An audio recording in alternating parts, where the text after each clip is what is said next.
আল্লাহ আমাদেরকে এই জনপদ থেকে বের করে নেন, যে জনপদের মানুষগুলা জালিম, আমাদের উপর নির্বিচারে হত্যাযজ্ঞ চালায়, আমাদের নিষ্পাপ ছোট্ট মাসুম বাচ্চাগুলাকে মেরে ফেলে, আর সহ্য হয় না।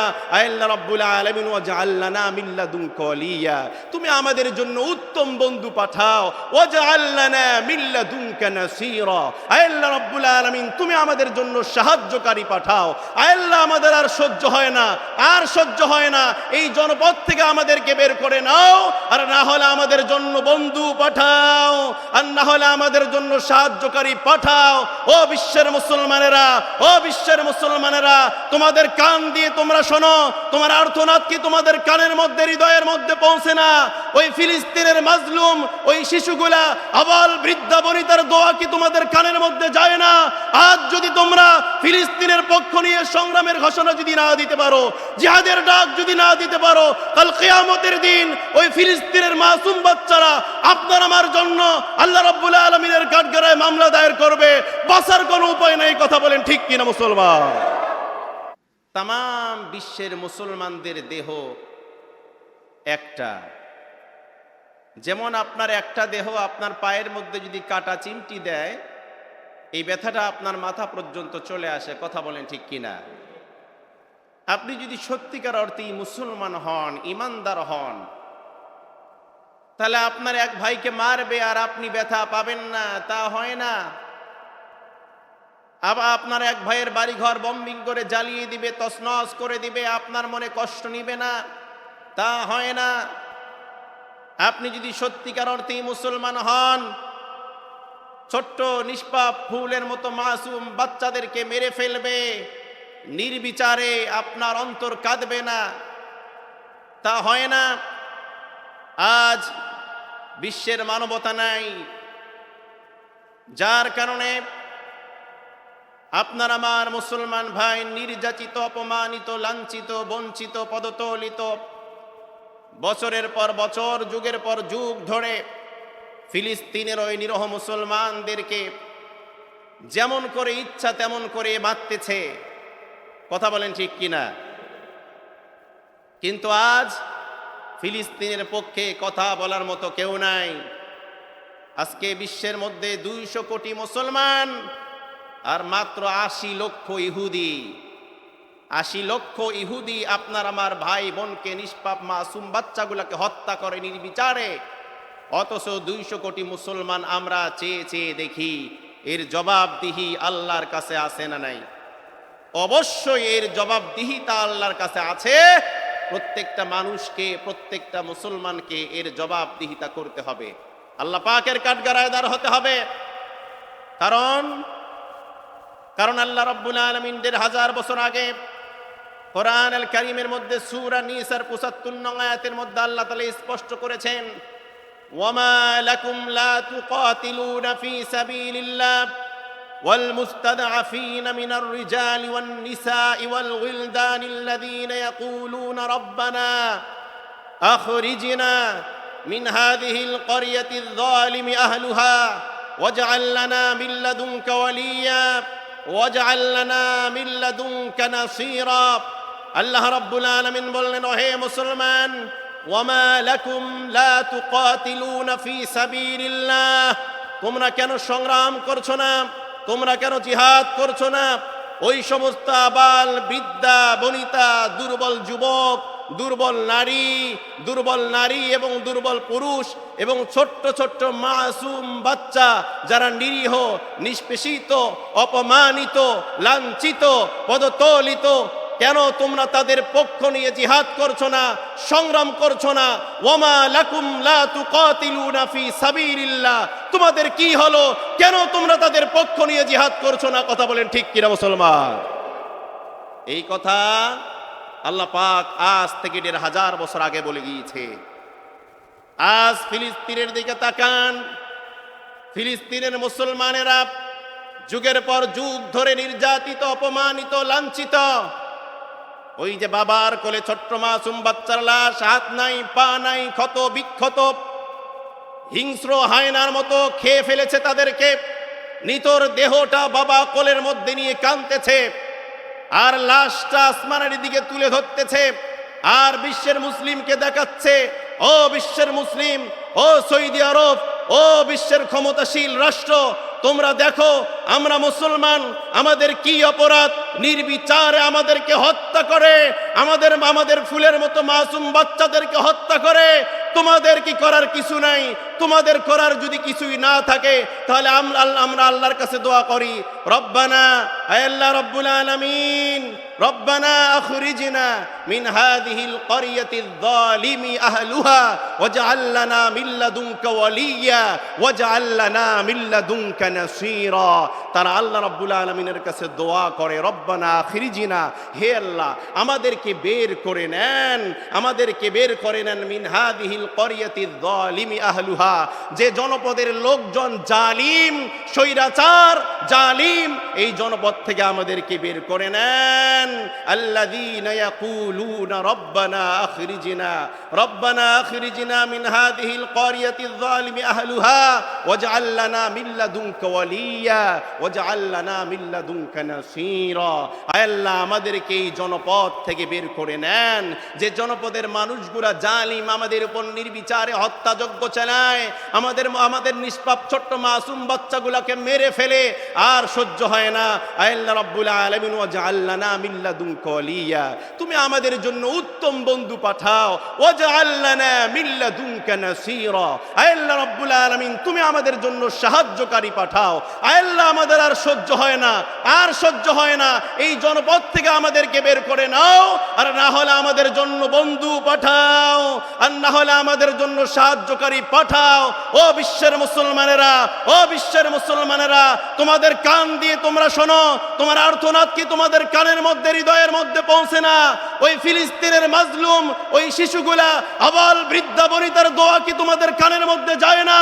আজ যদি তোমরা ফিলিস্তিনের পক্ষ নিয়ে সংগ্রামের ঘোষণা যদি না দিতে পারো, জিহাদের ডাক যদি না দিতে পারো, কাল কিয়ামতের দিন ওই ফিলিস্তিনের মাসুম বাচ্চারা আপনার আমার জন্য আল্লাহ রাব্বুল আলামিনের কাঠগড়ায় মামলা দায়ের করবে, বাঁচার কোনো উপায় নাই। কথা বলেন ঠিক কিনা মুসলমান?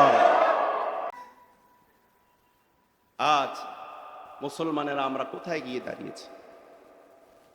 আপনার কি দেখেন না সেই চিত্রগুলা? পৃথিবীর মধ্যে সব চাইতে খারাপ জাত হচ্ছে ইহুদি জাত। এরা শুধু আজ মুসলমানদেরকে মেরেই ক্ষান্ত হয় নাই, এদের ইতিহাস খুলে দেখুন, এরা তদানীন্তন সময়ের নবীদেরকে পর্যন্ত ছাড় দেন নাই। অসংখ্য নবীদের রক্তে তাদের হাত রঞ্জিত করেছে। এই সমস্ত বেয়াদব, এই সমস্ত কুলাঙ্গার, এদের জন্মের ঠিক নাই। যদি জন্মের ঠিক থাকতো, যদি এরা মানুষই হতো, যুদ্ধ বিরতি দেওয়ার পরও কেন তারা গভীর রাতে সাহারির সময় যখন মানুষগুলা রোজা রাখবে, সাহারি খাওয়ার নিয়ত করে যখন উঠবে, সেই সময় তারা বম্বিং করে প্রায় 4 শতাধিক মানুষকে হত্যা করল। তার মধ্যে 130 জনের বেশি হচ্ছে ছোট্ট ছোট্ট মাসুম ফুলের মতো নিষ্পাপ বাচ্চা। কি দোষ ছিল এই বাচ্চাদের? যখন যুদ্ধবিরতি হয়েছে, আস্তে আস্তে তারা নিজেকে গুছিয়ে নিচ্ছে, রমজান মাসের রোজা রাখছে, তারাবি পড়ছে, সাহারি খাচ্ছে, আস্তে আস্তে তারা ঈদের দিকে যাচ্ছে। তারা এবার মনে করেছিল হয়তোবা অনেক বছর পর এবার ফিলিস্তিনের জমিনে ঈদের চাঁদ উঠবে, ফিলিস্তিনের আসমানে ঈদের চাঁদ উঠবে। এবার হয়তোবা আমরাও বাবার সাথে আঙ্গুল ধরে ঈদের মাঠে যাব নামাজ পড়ার জন্য, হয়তোবা একটু আনন্দ করব, মিষ্টি মুখ করব। তাদের মনের মধ্যে এই বাসনা ছিল, আকাঙ্ক্ষা ছিল, কিন্তু বাতিল হায়নারা বরদাস্ত করতে পারে নাই।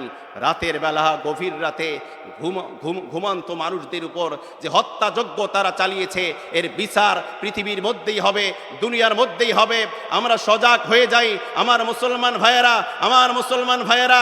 যদি কখনো কোনো দিন সুযোগ হয়, তাহলে আমরা যদি ইহুদিদের বিপক্ষে জিহাদের মধ্যে যাওয়ার প্রয়োজন যদি হয়, আল্লাহ পাক যদি সেই সুযোগ করে দেয়, আপনি আমি প্রত্যেকটা মুসলমান আমাদের ফ্যামিলির থেকে বের হয়ে বিদায় নিয়ে কাফনের কাফন মাথার মধ্যে বেঁধে ফিলিস্তিনের পক্ষে, ফিলিস্তিনকে স্বাধীন করার জন্য, আল্লাহর জমিনে আল্লাহর দিন কায়েম করার জন্য, নিজের বুকের তক্তগুলা জমিনের মধ্যে ঢেলে দেওয়ার জন্য কারা কারা রাজি আছেন? দুহাত তুলে আল্লাহরে দেখায় দেন।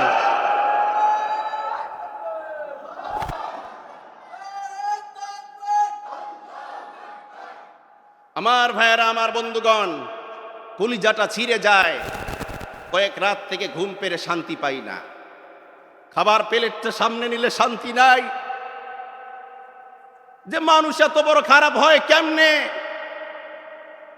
তাদের কি অপরাধ, তাদের কি দোষ? আজকে এই দোষ তাম বিশ্বের মুসলমান 200 কোটি মানুষের, 200 কোটি মুসলমানের দোষ। কথা বলেন ঠিক কিনা? সৌদি আরব এত বড় রাষ্ট্র, এত বড় ক্ষমতাশীল একটা রাষ্ট্র, তাদের দূরবীন দিয়ে লক্ষ লক্ষ কিলোমিটার দূরে ঈদের চাঁদ দেখে, রমজানের চাঁদ দেখে, কিন্তু 1300 কিলোমিটার দূরে মাত্র ফিলিস্তিনের দিকে তারা দেখে না। তাদের চোখ ওই দিকে নাই। আজকে বড় বড় 57টি মুসলিম রাষ্ট্রের চোখ যদি ওই দিকে থাকতো, একটা হুঙ্কার দিত, আমরা মুসলমান আর বরদাস্ত করতে পারবো না। আর একটা বম যদি ফিলিস্তিনের জমিনের মধ্যে পড়ে, 57টা রাষ্ট্র থেকে ওই জারজ, ওই ইহুদিদের মাথার উপর ওই ইসরায়েলের মধ্যে বম্বিং করা শুরু হয়ে যাবে। যদি এই পদক্ষেপ তারা নিত, একটা বম ফেলার তারা সাহস পেত না। কথা বলেন ঠিক কিনা মুসলমান? অথচ মুসলমানদের দেয়া তেল দিয়ে তাদের বিমানগুলা ছড়ে, তাদের রকেট ছড়ে, আর সেই বিমান গিয়ে বম ফেলে ফিলিস্তিনের জমিনের মধ্যে। আমার ভাইয়েরা, আমার বন্ধুগণ, ফিলিস্তিনের মানুষ শহীদ হয়ে যাচ্ছে, আর আপনি ঘুমাবেন, কোনো কথাও বলবেন না। তার মানে বোঝা গেল আপনি কোনো মুসলমান এখনো হতে পারেন নাই। কথা বলেন ঠিক কিনা মুসলমান? শুরুতেই বলেছি, মুসলমানেরা একটা দেহের মতো।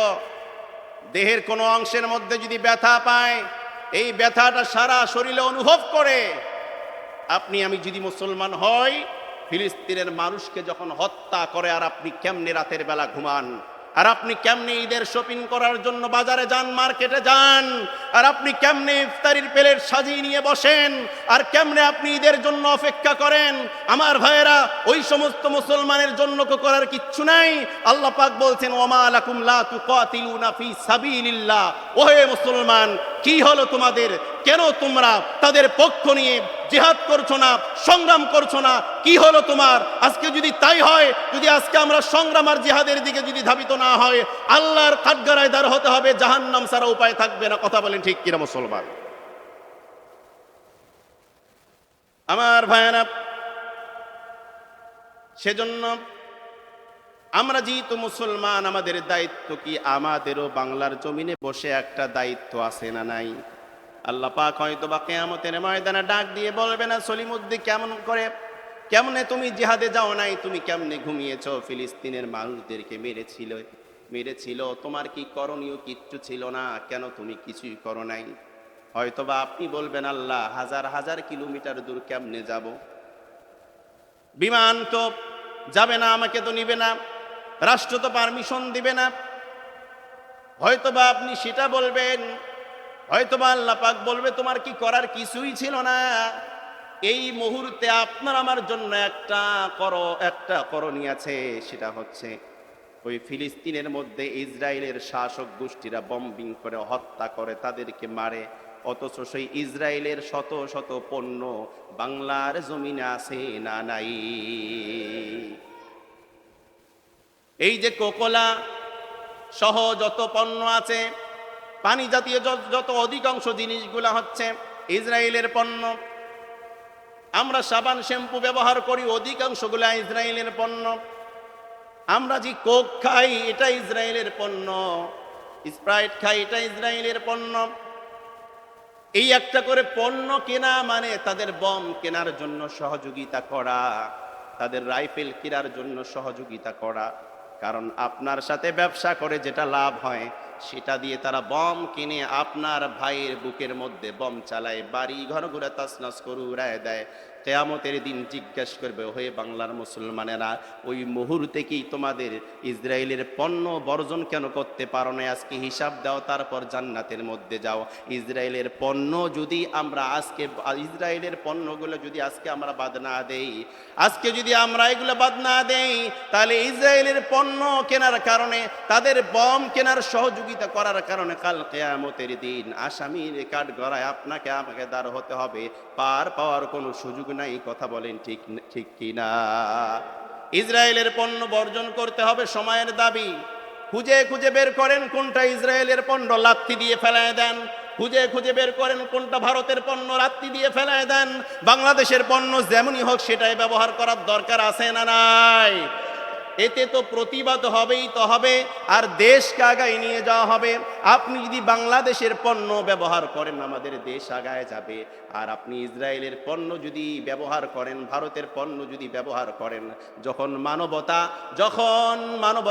যখন বিশ্বের মানুষগুলা মানবতা দেখাচ্ছে না এটা ঠিক হয় নাই, অনেক হিন্দুরাও বলতেছে, অনেক খ্রিস্টানেরাও বলে যে না এটা ঠিক হয় নাই, ওই সময় আপনার আমার পার্শ্ববর্তী রাষ্ট্র ওটা নাকি বন্ধু রাষ্ট্র, ওই সময় ভারতের মোদি বলতেছে এটাই ঠিক আছে। নাউজুবিল্লাহ বলবেন না? ফিলিস্তিনের যেমন দুশ্মন রাষ্ট্র হচ্ছে, ফিলিস্তিনের যেমন দুশ্মন রাষ্ট্র ইসরায়েল, বাংলাদেশের তেমনি দুশ্মন রাষ্ট্র হচ্ছে ভারত। বিশ্বাস করেন আর না করেন আমার ভাইয়েরা, ইসরায়েল যেমন ফিলিস্তিন দখল করতে চায়, বাইতুল মুকাদ্দাস দখল করতে চায়, ইসরায়েল যেমন ফিলিস্তিন গিলে খেতে চায়, মুসলমানদেরকে মারতে চায়, ভারতও তেমনি বাংলাদেশ দখল করতে চায়, বাংলাদেশের মানুষগুলোকে গিলে খেতে চায়। কিন্তু তারা জানে না আমরা শাহজালালের উত্তরসূরি, কারামাত আলী জৈনপুরীর উত্তরসূরি, আল্লামা হাফিজি হুজুর, আল্লামা আমিনী, আল্লামা সাইদির উত্তরসূরি। আমরা ছোট রাষ্ট্র হতে পারি, আমাদের ইমানের পাওয়ার আছে না নাই? আমাদের ইমানের পাওয়ার দিয়ে ভারতের ওই মোদি, ওই কসাইদের সাথে আমরা মোকাবেলা করব, ভারতের সাথে মোকাবেলা করব। আমরা বাংলাদেশের 1 ইঞ্চি মাটি ভারতের কাছে ছেড়ে দিব না, বরং যারা ভারতের দালালেরা আছে তাদেরকে কেমন করে ভারতের মধ্যে পাঠা যায় সেই চিন্তায় আমরা আছি। প্রয়োজনে আবারও একটা জিহাদ হবে, যুদ্ধ হবে, ভারতের দালালদেরকে দেশ ছাড়া করব। কথা বলেন ঠিক কিনা? আজ ভারতের দালাল দিয়ে দেশটা ভরে গিয়েছে। মনে করেছিলাম দেশটা স্বাধীন হয়েছে, আসলে দেশটা এখনো স্বাধীন হয় নাই। কথা বলেন। সেজন্য মনে রাখতে হবে ফুটবল খেলার রেফারি মহোদয় শেষ বাঁশিটা না বাজা পর্যন্ত কোনো উল্লাস করা ঠিক না। কথা বলেন ঠিক কিনা?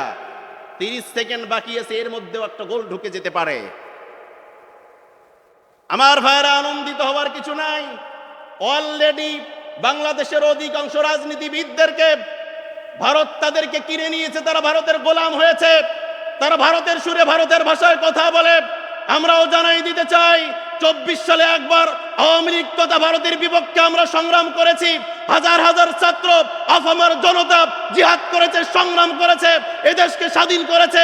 আবারও যদি কেউ ভারতের দালালি করতে আসে তাকেও ছাড় দেওয়া হবে না, হাসিনার মতো তাকেও পালাতে বাধ্য করা হবে। কথা বলেন ঠিক কিনা মুসলমান?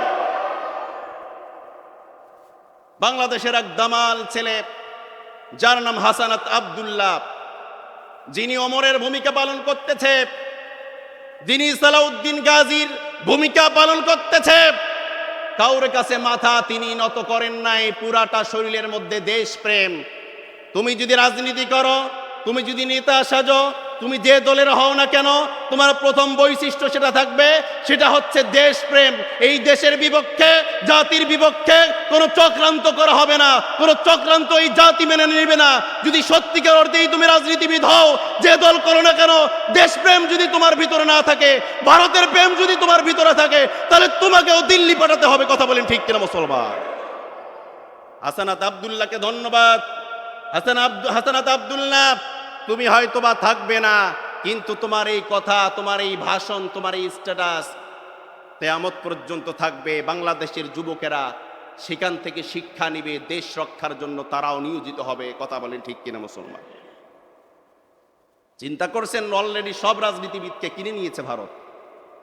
আজকে সেনাপ্রধান সহ সবাই ভারতের সুরে কথা বলে, তারা মগের মুল্লুক পেয়েছে। এটা তাদের বাপদাদার কি পৈতৃক সম্পত্তি, বাংলার জমিন। 71 সালে একবার জীবন দেওয়া হয়েছে, 24 সালে একবার জীবন দেওয়া হয়েছে, প্রয়োজনে আবারও জীবন দেওয়া হবে। তারপরও ভারতের দালালি এই দেশে আর ঠাঁই দেওয়া হবে না। কথা বলেন ঠিক কিনা মুসলমান? শুধু আপনাদেরকে সজাগ রাখতে চাই, শুধু আপনারা সজাগ থাকবেন। কোন ফ্যাসিস্ট, কোন জালিম, কোন ইসলাম বিদ্বেষী, দেশ বিদ্বেষী আর বাংলার জমিনে ঠাঁই দেওয়া হবে না ইনশাআল্লাহ। কথা বলেন ঠিক কিনা মুসলমান? দেশ প্রেম এটা রাসূলুল্লাহর সুন্নাত। সুবহানাল্লাহ বলেন। মনে করতেছেন হুজুর আজকে কি ব্যাপার, সব রাজনৈতিক কথা বলতেছেন, একটাও রাজনীতির কথা না, এগুলোই কোরআন হাদিসের কথা, এগুলোই ইসলামের কথা। যার ভিতরে দেশপ্রেম নাই ওটা মানুষ না, এই দেশে বসবাস করার তার যোগ্যতা নাই, রাজনীতি করার তো দূরের কথা। কথা বলেন ঠিক কিনা মুসলমান? আমার ভাইয়েরা, আমার বন্ধুগণ, আমাদের আলোচ্য বিষয় ছিল জাকাত।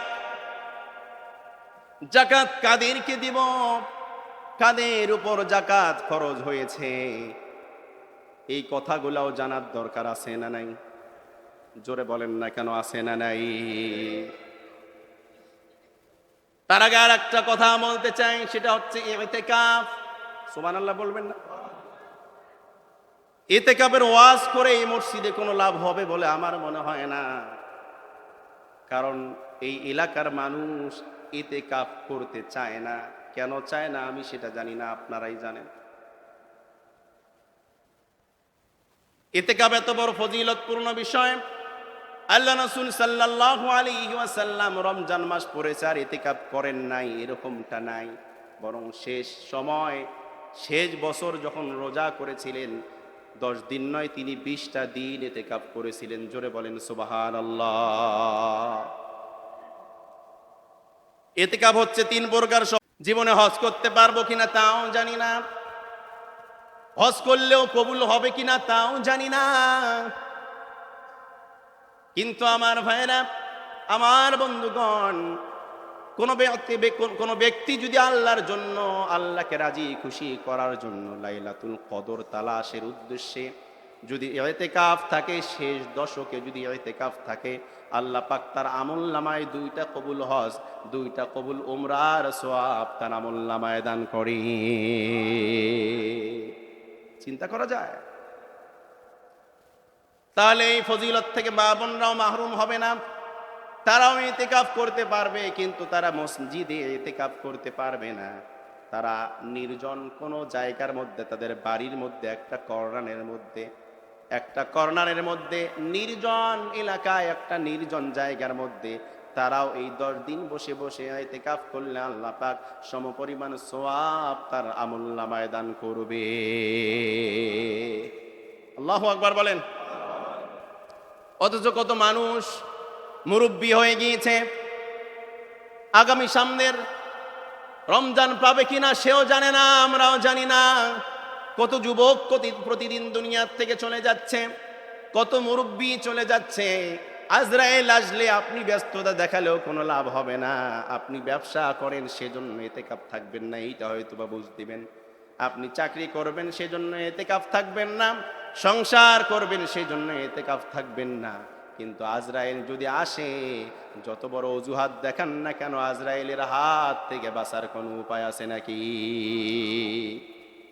মরতেই যেতে হবে আমার ভাইয়েরা। নিয়ত তো করাই যায় আল্লাহ। কত মানুষ কাবা শরীফে ইতিকাফ করার জন্য চলে যায়, আর আমি কেন পারবো না আমার এই ছোট্ট মসজিদে ইতিকাফ করার জন্য? কেউ থাকুক আর না থাকুক, আমি নিয়ত করলাম এই 10টা দিন এই মসজিদের মধ্যে ইতিকাফ থাকবো। এমনটা করা যায় কি যায় না? জোরে বললেন না তো। যদি যায় তাহলে আসেন না, নিয়ত করেন না কেন? অন্তত কয়েকজন নিয়ত করেন, আমরা মন থেকে দোয়া করব। আর আমরা দোয়া করি আর না করি, যারা ইতিকাফের মধ্যে অবস্থান করে তারা আল্লাহর মেহমান হয়ে যায়। সুবহানাল্লাহ। রমজানের পর বলেন। আর যারা আল্লাহর মেহমান হয়, তারা আল্লাহ পাক তাদের জীবনের গুনাহগুলো মাফ করে দেয়। হয়তোবা তার সমস্ত রোজাগুলাই আল্লাহর দরবারে কবুল হয়ে যায়। সেজন্য সম্মানিত মুরব্বিয়ান ইকরাম, অত্র মহল্লার ভাইয়েরা, প্রিয় মানুষেরা, আপনারা কয়েকজনকে নিয়ত করতে পারেন না যে হুজুর আমরা নিয়ত করলাম আজ আসরের পর মাগরিবের আগেই মসজিদে অবস্থান নিতে হবে, ঈদের চাঁদ না ওঠা পর্যন্ত মসজিদ ছাড়া যাবে না? এরকম কি নিয়ত করা যায় না? কয়েকজন মানুষ যে আমরা ইতিকাফের নিয়ত করলাম। কোন একজন ভাইও যদি থাকেন, যদি নিয়ত করেন, একটু বলেন তো, আমরা তার জন্য প্রাণ খুলে মন উজাড় করে দোয়া করবো ইনশাআল্লাহ। আছেন কেউ? মনে হয় তো নাই। 2-1জনও কি নাই? ইতিকাফ কি থাকা যায় না? 2-1জন মানুষ। অনেক যুবকেরা আছে, এখন তো তোমাদের স্কুল মাদ্রাসা বন্ধ, বিয়ে শাদী করবা, ব্যবসা বাণিজ্য করবা, চাকরি করবা, ব্যস্ত হয়ে যাবা। এই 10টা দিন আল্লাহ রাস্তায় কি দেওয়া যায় না? তোমার আমলনামার মধ্যে আল্লাহ তাআলা কবুল হজের সওয়াব, কবুল উমরার সওয়াব আল্লাহ পাক দান করবে, সুবহানাল্লাহ বলে। কত যুবক এই এলাকার মধ্যে, স্টুডেন্ট, অনেকে ছাত্র মানুষ, এনাদের তো কোনো কাজ নেই, এখন তো প্রতিষ্ঠানগুলো বন্ধ। ঈদের ছুটি হয়ে গিয়েছে, এই ছুটিটা কাজে লাগিয়ে যদি তুমি ইতিকাফ করতে পারো, আল্লাহ তাআলা এর উত্তম জাযায়ে খায়ের আল্লাহ পাক দান করবে। কথা বলেন ঠিক কিনা? আচ্ছা, 2-1 মুরব্বী কি ওঠা যায় না, দাঁড়া যায় না? একজন মুরব্বী দাঁড়ান তো, বলেন তো হুজুর আমি ইতিকাফ থাকবো, দোয়া করে দেন। আগেই বললাম যে এই ওয়াজ করে মনে হয় মসজিদে লাভ হবে। বলতে পারবেন আপনারা? পবিত্র হওয়া, বৃদ্ধি পাওয়া, এই যে যাকাত দিলে আমাদের মাল পবিত্র হয়, আমাদের সম্পদ বৃদ্ধি হয়, এটা কিন্তু আমরা অনেকে বুঝি না। কারণ আমরা তো মুসলমান, এমন মুসলমান আমরা চোখে না দেখলে বিশ্বাস করি না, লাভটা ওনাকে দেখতেই হবে, তাছাড়া উনি বিশ্বাস করেন। কথা বলেন ঠিক কিনা? আমার ভাইয়েরা, আমার বন্ধুগণ, যাকাত শব্দের আবিধানিক অর্থ হলো বৃদ্ধি পাওয়া, পবিত্র করা। অর্থাৎ আপনি যদি যাকাত দেন তাহলে আপনার মাল একজন বৃদ্ধি করে দেবে, তিনি কে? আপনার মাল পবিত্র হয়ে যাবে, আর এই মালের পাহারাদার হয়ে যাবে একজন, তিনি কে? যাকাতের গুরুত্ব সম্পর্কে গত জুমাও কথা বলেছিলাম। আল্লাহ রাব্বুল আলামিন কুরআনুল কারীমের 32টি জায়গার মধ্যে নামাজের পরপরই যাকাতের কথা বলেছেন। ওয়া আকিমুস সালাতা ওয়া আতুজ যাকাত, তোমরা নামাজ কায়েম করো, যাকাত প্রতিষ্ঠিত করো। যাকাত প্রতিষ্ঠা করো আর নামাজ কায়েম করো, এই দুইটা দায়িত্ব আল্লাহ পাক প্রত্যেকটা নবীদের জিম্মায় দিয়েছিলেন। প্রত্যেকটা নবীর কাজ ছিল এই দুইটা কাজ। আমার ভাইয়েরা, ইসলামের মধ্যে যাকাতের গুরুত্ব অতুলনীয়। কারণ যাকাতের গুরুত্ব আমরা বুঝি না, সেজন্য হয়তোবা যাকাত দেই না। হয়তোবা অনেকে বোঝার পরও চিন্তা করি যাকাত দিয়ে লাভ কি, মাল তো কমে যাবে। আমার ভাইয়েরা, আমার বন্ধুগণ, আল্লাহ পাক বলছেন ওয়া করিদুল্লাহ করদান হাসানা, তোমরা আমাকে উত্তম করদে হাসানা দাও, অর্থাৎ ঋণ দাও। যদি প্রশ্ন করেন আল্লাহ ঋণ কি করে, আল্লাহ তো বাদশার বাদশাহ, ধনীর ধনী, আল্লাহই তো আমাদেরকে দেন, আল্লাহই তো আমাদেরকে খাওয়ান। সেই আল্লাহ আবার বলছেন ওয়া করিদুল্লাহ করদান হাসানা, উত্তম ঋণ তোমরা আমাকে দান করো। কারণ কি? কারণটা হচ্ছে, আপনি যখন যাকাত দিবেন, আপনার মাল থেকে নিসাব পরিমাণ সম্পদের মালিক যখন আপনি হয়ে যাবেন, আর সেই সম্পদটা 1 বছর যখন সঞ্চয় করবেন, ওটার উপর যাকাত ফরজ হয়ে যায়। ওই যাকাতটা যখন, যাদের যাকাত খাওয়ার উপযোগী, যারা 8টা ফান্ড আছে, এই 8টা ফান্ডের মধ্যে 8টা জায়গার মধ্যে যে যাকাতের টাকাটা যদি দিতে পারেন, উত্তম জায়গার মধ্যে যদি যাকাতটা দিতে পারেন, আল্লাহ পাক বললেন বান্দা তুমি তাদেরকে যাকাত দিলে না, বরং তুমি আমাদেরকে ঋণ দিলা। আমি হুজুরকেও যদি কেউ ঋণ দেন, ঋণ দেওয়ার উদ্দেশ্য দিয়েছেন 1 মাস পরে আবার নেবেন। আল্লাহ পাককেও যদি ঋণ দেওয়া যায়, আল্লাহ পাক কিয়ামতের দিন এই ঋণটা হাজার হাজার গুণ বাড়ায়া তারপর আপনার আমলনামার মধ্যে যোগ করে দিবে। ওয়া আকরিদুল্লাহ করদান হাসানা, আল্লাহ পাক আরো বলেন ও মুসলমান, তোমরা কেন আমাকে খাইতে দাও নাই? সেদিন অনেকে বলবে আল্লাহ আপনি তো খান না, পড়েন না, আপনি তো ঘুমান না, আল্লাহ কেমনে আপনাকে খাইতে দিব? আল্লাহ পাক বলবেন শোনো আমার বান্দারা, শোনো, ওই যে মাসুম বাচ্চারা, অনাথ, গরিব, অসহায়, এতিম, বেদবা, মিসকিন যারা ছিল, তাদেরকে কেন খেতে দাও নাই? তাদেরকে খেতে দেওয়ার অর্থই আমি আল্লাহকে খেতে দেওয়া। তাদেরকে কেন সাহায্য করো নাই? তাদেরকে সাহায্য করার অর্থই হচ্ছে আমি আল্লাহকে সাহায্য করাম। তাদেরকে কেন চিকিৎসা করাও নাই? তাদেরকে চিকিৎসা করার অর্থই হচ্ছে আল্লাহ রব্বুল আলামিনের চিকিৎসা করা। তাহলে আমার ভাইয়েরা, যাকাত আমাদেরকে অবশ্যই দিতে হবে। আলাম ইয়ালামু আন্নাল্লাহা হুয়া ইয়াকবালু তাওবা আন ইবাদিহি ওয়া ইয়াখুদুস সাদাকাত। তারা কি জানে না আল্লাহ তো তার বান্দার তওবা কবুল করেন এবং সদকা গ্রহণ করেন। আল্লাহ পাক বান্দার তওবা কবুল করেন এবং সদকা গ্রহণ করেন। কাজে আপনি সদকা দেন গরিব দুঃখী অসহায়দেরকে। আল্লাহ পাক বললেন এটা তুমি অসহায়দেরকে দাও, কিন্তু আমি আল্লাহ রাব্বুল আলামিন এটা গ্রহণ করি। সুবহানাল্লাহ বলবেন না? আল্লাহ রাসূল সাল্লাল্লাহু আলাইহি ওয়াসাল্লাম বলেন ইন্নাস সাদাকাতা তাকাউ ফি কাফির রহমান ক্বাবলা আন তাকা ফি কাফিল ফাকির। আল্লাহু আকবার বলেন। আল্লাহ রাসূল বলেন তোমরা যখন যাকাত গরিবের হাতে পৌঁছায় দাও, এটা গরিবের হাতে পৌঁছার আগে আল্লাহ রাব্বুল আলামিনের হাতে পৌঁছে যায়। আল্লাহু আকবার বলেন। সুতরাং যে ব্যক্তি যাকাত দেয়, যাকে দিবে তার চাইতে যে ব্যক্তি যাকাত দিবে সে উত্তম, কারণ এই যাকাতটা এই সদকাটা কার হাতে দিল? জোরে বলেন।